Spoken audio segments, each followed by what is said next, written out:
Paz do Senhor.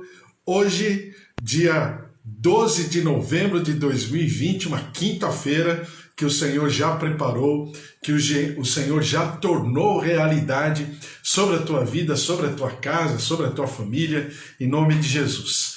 Então, que o Senhor derrame sobre a tua vida uma quinta-feira maravilhosa, que o Senhor te abençoe, que o Senhor te guarde, que o Senhor resplandeça o seu rosto sobre a tua vida, tenha misericórdia da tua vida, da tua casa, da tua família, e que a palavra dele se torne uma realidade, e que você viva essa palavra intensamente na tua vida hoje, quinta-feira, dia 12 de novembro de 2020. Estamos lendo a palavra do Senhor e sempre pensando um pouquinho, orando a respeito e, claro, também pelo nosso país, nosso Brasil. Estamos aí há poucos dias, né? Hoje quinta-feira, quinta, sexta, sábado, domingo, há 3 dias das eleições municipais, orando, consagrando ao Senhor esse momento. É um momento, com certeza, histórico, especial, falando como cidadão, claro, mas também é um momento em que nós podemos viver uma nova etapa, né? Pela misericórdia do Senhor, né? Não porque mereçamos, mas pela misericórdia do Senhor, para que o Senhor levante pessoas tementes ao Senhor.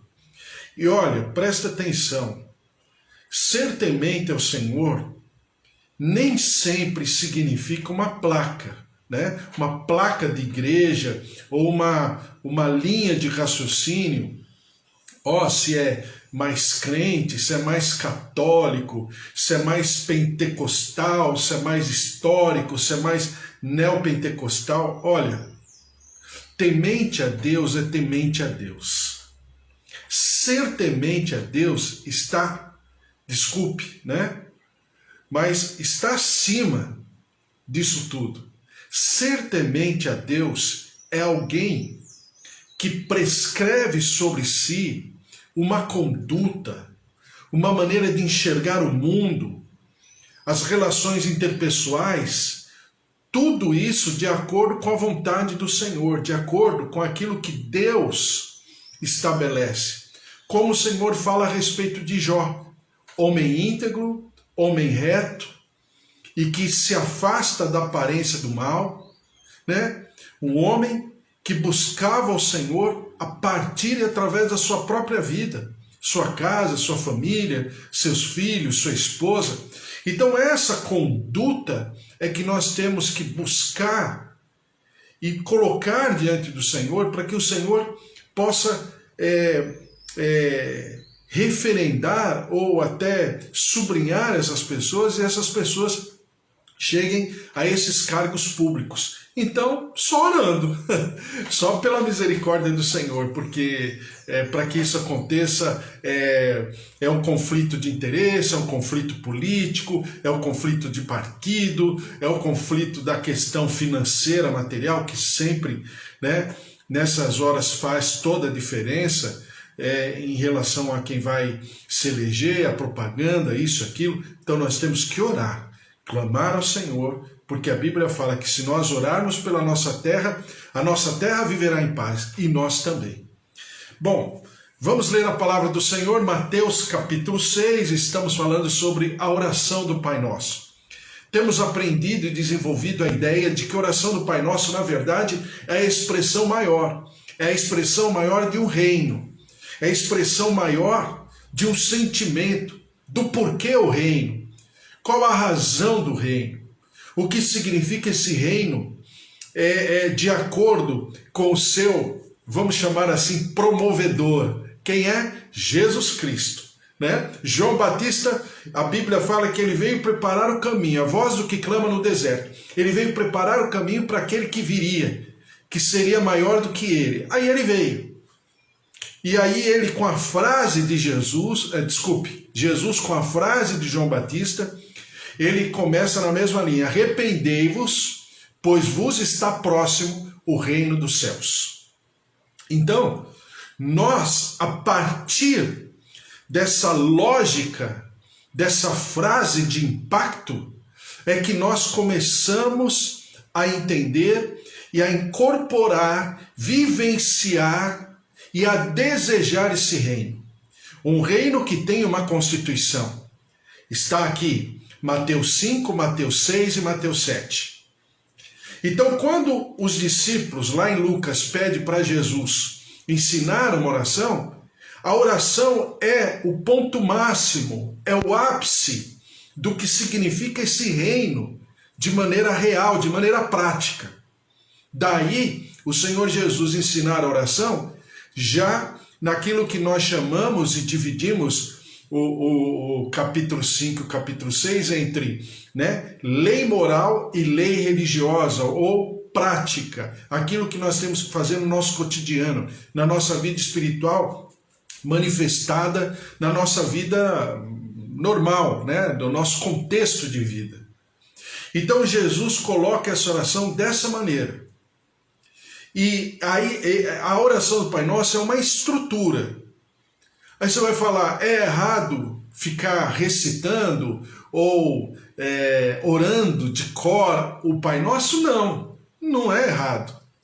Mas é mais do que isso.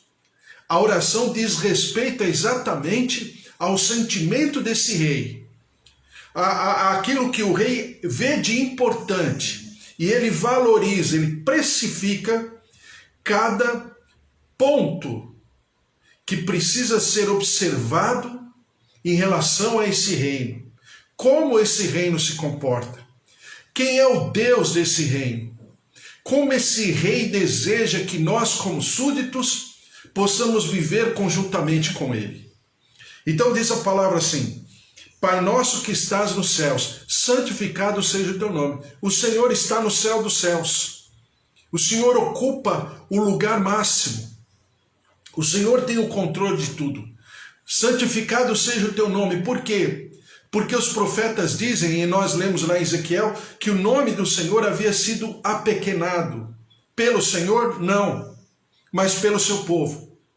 Então, quando nós não vivemos a flor da nossa pele, esse reino, nós depreciamos o nome do Senhor. E o Senhor fala lá em Ezequiel, por amor do meu nome, eu restaurarei, eu restituirei, eu trarei a excelência novamente o meu nome. Através de quem? Através de nós. Depois diz assim, venha o teu reino, seja feita a tua vontade. Por quê? Porque é a vontade do Senhor que equilibra. Após termos entendido que é o Pai das regiões celestiais, o nosso Pai, porque Ele nos chama de filho, Ele nos adotou, Ele nos recebe como filhos, então esse reino se manifesta. E para que ele se manifeste, a vontade do Pai precisa ser observada, preservada, perseverada e precisa ser incorporada na nossa maneira de ser. A única maneira de trazer equilíbrio sobre a fauna, a flora, as águas, a sociedade, governo, modo de vida, é a vontade de Deus. Lembra que eu falei para você? Se em algum lugar, em alguma área, está havendo desequilíbrio, é porque a vontade de Deus não está sendo observada. Ou por ignorância, ou por não saber, ou mesmo por conflitar. Ou seja, a vontade do Senhor não está sendo observada e tudo está estabelecido. O equilíbrio no universo está estabelecido a partir e por causa da vontade do Senhor. Diz a palavra, faça-se a tua vontade assim na terra como no céu. Por quê? Porque por causa da nossa desobediência, por causa da nossa maneira de ser, essa vontade do Senhor, ela ainda que seja a vontade perfeita, a vontade eterna, por nossa causa, em algumas áreas dessas regiões celestiais ou desses céus, não está sendo observado porque existe um posseiro, né? Ele não tem propriedade, mas ele tomou posse de maneira arbitrária, mas tomou. Por quê? Porque nós abrimos brecha, abrimos espaço. Então, venha o teu reino, faça-se a tua vontade, assim na terra como no céu, porque nós sim precisamos trazer essa verdade e desapossarmos desse poceiro, né? Que é o inimigo das nossas almas, como diz a palavra, é o diabo e os seus comandados. Então, quando eu falo, venha o teu reino, faça-se a tua vontade, assim na terra como no céu, exatamente, porque no céu dos céus já está tudo perfeito. Só que na terra nós precisamos tomar posse daquilo que nós já temos a propriedade em Jesus Cristo. Certo? Eu vou até ler aqui o Salmo 115, e aí depois a gente vai continuar. Diz assim, o Salmo 115, versículo 14, pode ser 14. Salmo 115, 14 diz assim: o Senhor vos aumente bênçãos mais e mais, sobre vós e sobre vossos filhos. Sede benditos do Senhor que fez os céus e a terra. Então o Senhor está falando, olha, vocês serão abençoados e o Senhor faça vocês benditos na terra. Porque diz assim o versículo 16, e o versículo 16 responde a toda a nossa dúvida a respeito disso. Diz assim: os céus são os céus do Senhor, mas a terra deu a ele os filhos dos homens. Desculpe, mas a terra deu a ele aos filhos dos homens. Então, a terra, o Senhor nos deu por concessão. Ele é o proprietário e por concessão ele nos deu para que nós tomemos posse dessa terra, para que nós façamos com que aquilo que um dia ele ordenou a Adão e Eva, nós possamos promover na terra, que é o cuidado da terra, né? Então, quando nós pedimos a vontade do Senhor para que se manifeste na terra, tal qual no céu dos céus já está totalmente estabelecido, porque o mundo espiritual não tem dificuldade de entender quem é Deus. A terra tem, o mundo espiritual não. Todos sabem quem é Deus. Anjos e anjos caídos, né? E o próprio diabo. Ninguém tem dúvida, na terra tem. Na terra tem dúvida quem é Deus, como ele age, como ele sente, como ele fala, como ele procede, quais são os seus atributos, né? Crer que Deus é grande, todo mundo crê, mas conhecer a Deus é uma outra história. Então nós temos como embaixadores desse reino, nós temos que promover esse reino. Não é assim que a embaixada num país faz? A embaixada, ela traz o sentimento do seu país, ela traz a cultura do seu país, e de uma maneira muito diplomática, ela quer o quê? Promover o seu país naquela outra terra. Daí, né, as embaixadas, os seus embaixadores, os seus enviados, exatamente para que aquela terra seja divulgada naquele outro país. Então nós precisamos trazer essa verdade espiritual no nosso cotidiano. Agora vamos dar continuidade. A palavra do Senhor diz assim: pão nosso de cada dia dá-nos hoje. A gente já entendeu que o Senhor Jesus está falando muito além do pão de cada dia, o pão de trigo. Até porque ele diz em vários textos que nós lemos que Deus, ele sabe do que nós precisamos. Ele tem completo controle sobre aquilo que nós precisamos. Mas o que Jesus está falando, ele está falando de um outro pão, do pão do céu, né? O pão do Shabá. Por que o pão do sábado? Porque é o pão, e o sábado significa para nós uma atmosfera perfeita, né? Onde nós contemplamos a glória, nós louvamos ao Senhor e esse Senhor se manifesta. E eu não preciso ficar preocupado com pão de trigo, porque o pão do Shabá já veio ao meu encontro. E eu já tenho o pão do Shabá, assim como os nossos pais no deserto comeram do maná, mas pereceram, diz Jesus. Esse pão do Shabá, ele não perece, mas ele é o nosso alimento eterno. Então é o pão do Shabá Shalom, né? O pão do sábado perfeito, o pão onde nós vivemos em paz, em descanso.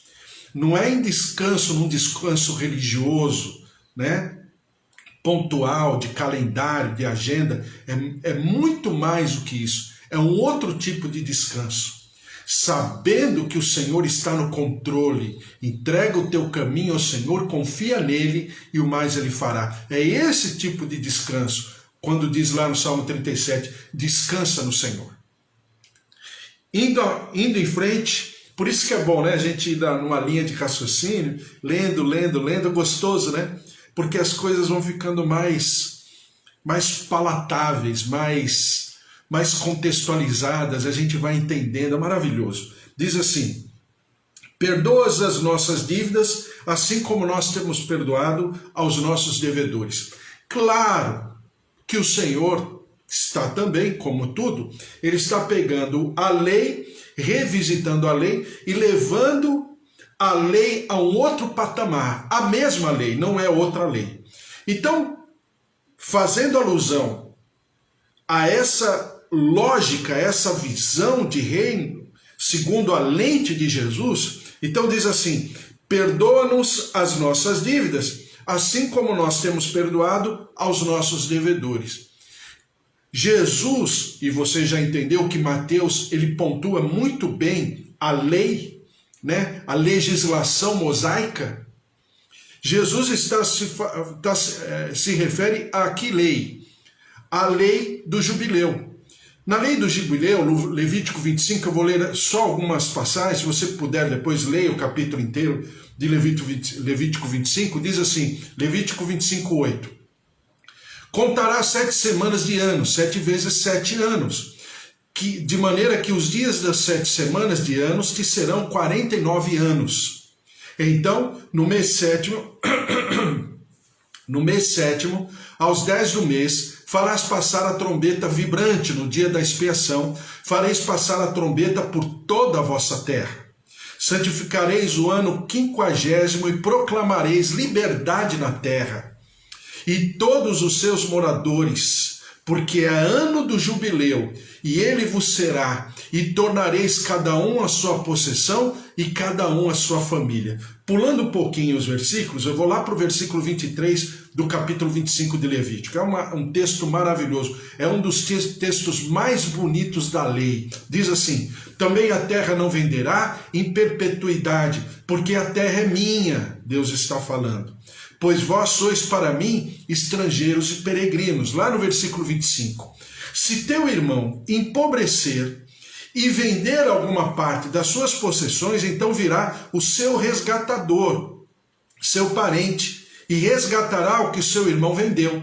Se alguém não tiver resgatador, porém vier a tornar-se próspero e achar o bastante com que remir, então contará os anos desde a sua venda, e o que ficar restituirá ao homem a quem vendeu, e tornará a sua possessão. Mas se as suas posses não lhe permitirem reavê-la, então a que for vendida ficará na mão do comprador até o ano do jubileu. Porém, no ano do jubileu, sairá do poder deste, e aquele tornará a sua possessão. Resumindo, contextualizando, trazendo para o nosso contexto, né, a nossa verbalização, né, do texto é o seguinte: o cara estava com uma dívida, com problema, dificuldade financeira, tal, ele vendia a terra para o outro. Esse outro comprava a terra. Mas o Senhor fala assim, está avisando: olha, essa terra é minha, vocês estão aí de posse, mas a verdadeira propriedade é minha. É uma concessão. Lembra que eu falei para você? Então, falando no aspecto material, perdoa as nossas dívidas, assim como nós perdoamos aos nossos devedores.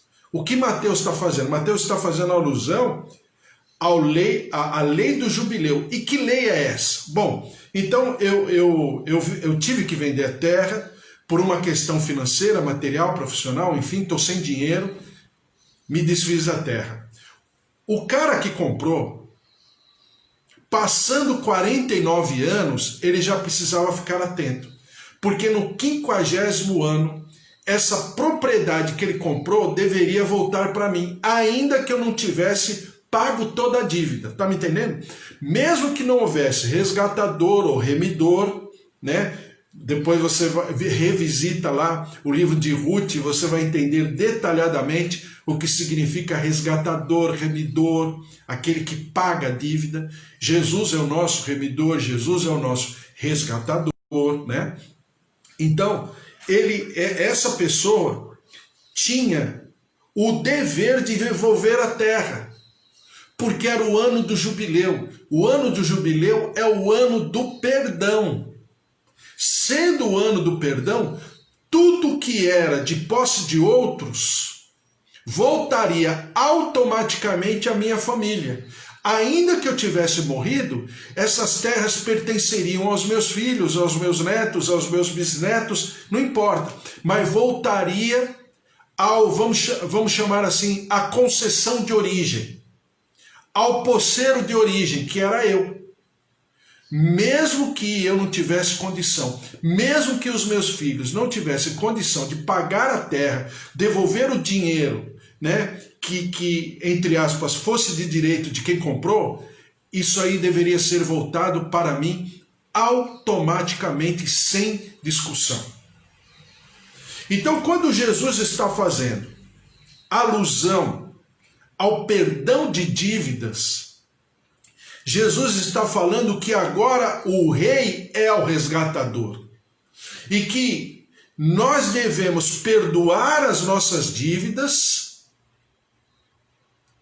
perdoar as dívidas daqueles que têm conosco, porque também seremos perdoados por aqueles que têm alguma dívida pendente em relação a nós. Ou seja, era o ano da libertação. O ano do jubileu era o ano da libertação. Tanto é verdade que no ano do jubileu não se trabalhava. A terra iria produzir por si só, naturalmente falando. Não haveria aquela coisa de arar a terra, preparar a terra, semear a terra, nada. Tudo entraria em descanso. Exatamente o que o rei do nosso reino está falando. Porque é o ano do jubileu. Assim como ele está perdoando a nossa dívida, nós devemos perdoar aqueles que nos devem, porque aqueles que nos devem também perdoarão a outrem. Ou seja, é o ano do descanso, é o tempo do descanso, porque todo peso, todo fardo, toda dívida seria automaticamente perdoada e não haveria mais quem requisitasse e quem reivindicasse qualquer tipo de dívida. Por quê? Porque a Bíblia fala em Provérbios 22:7 o seguinte: o rico domina sobre o pobre, e o que toma emprestado é servo do que empresta. Ou seja, o devedor sempre vai ser servo. Sabe quando você tem uma dívida com alguém? E que não importa quando você vê essa pessoa, você sabe que está devendo, e aquilo te traz um constrangimento, porque você não gostaria de estar devendo para outra pessoa, principalmente aquela que te deu o dinheiro, que parece que, né, a impressão que a gente tem é que ela está sempre cobrando, e a gente sempre está em dívida, sempre está devendo alguma coisa, um favor, isso, aquilo, porque ela está emprestando. É esse sentimento que Jesus fala que não deve mais existir, porque assim como nós fomos perdoados na nossa dívida, devemos perdoar aos nossos devedores. Entendeu? Claro que Jesus está falando de maneira espiritual também, mas também de maneira prática. Mateus está falando da lei. Por isso que em Lucas 4, versículo 16, o Senhor Jesus diz assim, eu já estou terminando: Indo para Nazaré, onde fora criado, entrou num sábado na sinagoga segundo o seu costume. Lembra que eu falei para você que Jesus é rabino? Tanto ele é rabino, que ele tinha autoridade para entrar na sinagoga e pedir auxiliar o pergaminho, né? A escritura, a Torá. Levantou-se para ler. Então lhe deram o livro do profeta Isaías. E abrindo o livro, achou o lugar onde estava escrito: o Espírito do Senhor está sobre mim, pelo que me ungiu para evangelizar os pobres, enviou-me para proclamar libertação aos cativos e a restauração da vista aos cegos, para pôr em liberdade os oprimidos e apregoar o ano aceitável do Senhor. Ou seja, em outras palavras, apregoar o ano do jubileu. Não seria apenas num calendário o 50º ano, mas o ano perfeito, o ano do descanso permanente. Tendo fechado o livro, devolveu ao assistente e assentou-se. E todos na sinagoga tinham os olhos fitos nele. Então passou Jesus a dizer-lhes: hoje se cumpriu a escritura que acabais de ouvir. Lembram? O meu fardo é leve e o meu jugo é suave. Tomai de mim, que sou humilde de coração. Em outras palavras, venha para debaixo da autoridade do meu rabinato. Em outras palavras, estamos falando de Mateus, estamos falando de lei, estamos falando de legislação. Então Jesus está falando: venha para debaixo do meu rabinato, porque eu sou humilde de coração, porque o meu fardo é leve e o meu jugo é suave. Glória a Deus, é a palavra de Deus todos os dias, e a gente vai lembrando, vai lendo e vai orando, e vamos colocar diante do Senhor essa palavra maravilhosa sobre o ano do jubileu. Perdoa-nos as nossas dívidas, assim como nós temos perdoado aos nossos devedores. Amanhã eu falo mais um pouquinho. Vamos orar. Senhor, nosso Deus, nosso Pai, eu coloco os teus servos aqui, Kátia, minha tia Alzira, minha tia Rosália, familiares, netos, tua glória, tua graça, Walter, Bispo Antônio, Vitor, Josué, Joel, Magda, Andréia, o Senhor te abençoe, o Senhor te guarde, Márcia, Fábio, João, Roseli, em nome de Jesus, a dona Nadir, seu Toninho, a dona Dária, o seu João, a tua glória, o teu poder, o teu mover, se derramando sobre os nossos familiares, os nossos queridos, minha tia Júlia também. Senhor, derrama-te com a tua cura, com a tua saúde. Derrama-te, ó Senhor, com esse bem-estar, com essa marca, com essa constituição de descansar no Senhor, essa capacidade de entregarmos o nosso caminho ao Senhor, sabendo que o Senhor cuidará de nós, porque o Senhor é Deus, e o Senhor nos ama, e o Senhor nos chama de filhos. Por isso, ó Deus, nós nos derramamos, nossa casa, nossa família, cura, visita o nosso físico, o nosso organismo, nosso coração, nossas artérias, nossas veias, nossos músculos, nossos órgãos. Derrama-te, ó Deus, sobre o nosso emocional, a nossa mente, os nossos sentimentos, nos curando, nos fortalecendo, e nós daremos ao Senhor sempre todo louvor, toda honra e toda glória. Derrama-te sobre a nossa terra, o nosso país. Perdoa-nos no nosso pecado, nossa transgressão, nossa iniquidade, como povo, como nação brasileira, e que o Senhor possa sarar a nossa terra. E nós daremos ao Senhor sempre todo louvor, toda honra e toda glória, em nome de Jesus. Amém. Amém? Que o amor de Deus Pai, a vida vitoriosa em Jesus Cristo e as consolações do Espírito Santo da promessa estejam sobre a tua vida, sobre a tua casa e a tua família, porque se Deus é por nós, quem será contra nós? O Senhor é o nosso pastor e de nada teremos falta. Amém? Deus abençoe. Até amanhã tem mais, a partir das 10 horas da manhã. Beijo para você. Tchau, tchau.